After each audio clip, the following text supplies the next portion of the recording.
Guys, welcome to our YouTube channel. मेरा नाम मुकुल सैनी और आज के इस इंग्लिश लेसन में हम सीखेंगे कि हम थैंक यू का रिप्लाई कितने प्रकार से कर सकते हैं। तो आइए शुरू करते हैं। सो गाइज, अगर आपको कोई थैंक यू बोलता है तो उसका रिप्लाई आप डिफरेंट सिचुएशन के अकॉर्डिंग डिफरेंट वेज में दे सकते हैं।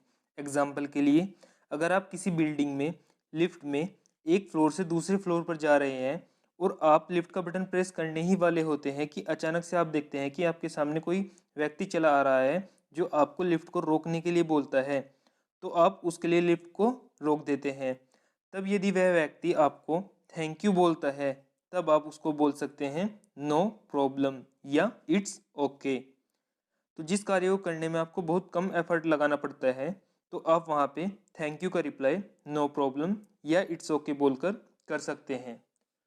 और जब भी आप किसी व्यक्ति को थैंक यू का रिप्लाई करते हैं तो आप अपने फेस पर एक हल्की सी स्माइल ज़रूर रखें, जिससे दूसरे व्यक्ति को यह न लगे कि आपको उनकी हेल्प करने में खुशी नहीं हुई।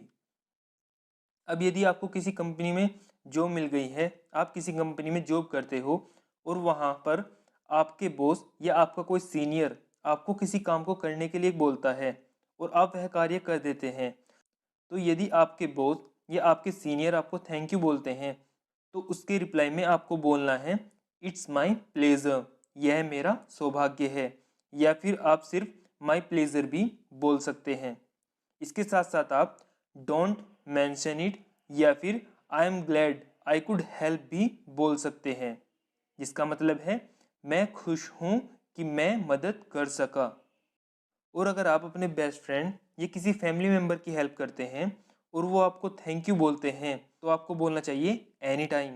इसका मतलब है कि यदि दोबारा भी उनको आपकी हेल्प की ज़रूरत होगी तो आप उनकी हेल्प किसी भी समय कर सकते हैं।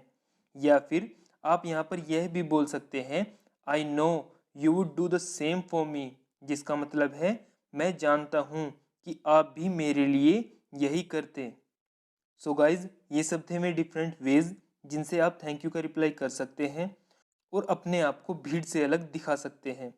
तो गाइज, अगर आपको ये वीडियो अच्छी लगी हो तो आप इसको लाइक कर दीजिए और ऐसी ही और वीडियोस को देखने के लिए हमारे चैनल को सब्सक्राइब कर दीजिए। अब मिलते हैं इंग्लिश के एक नए लेसन में, तब तक के लिए टेक केयर, बाय बाय।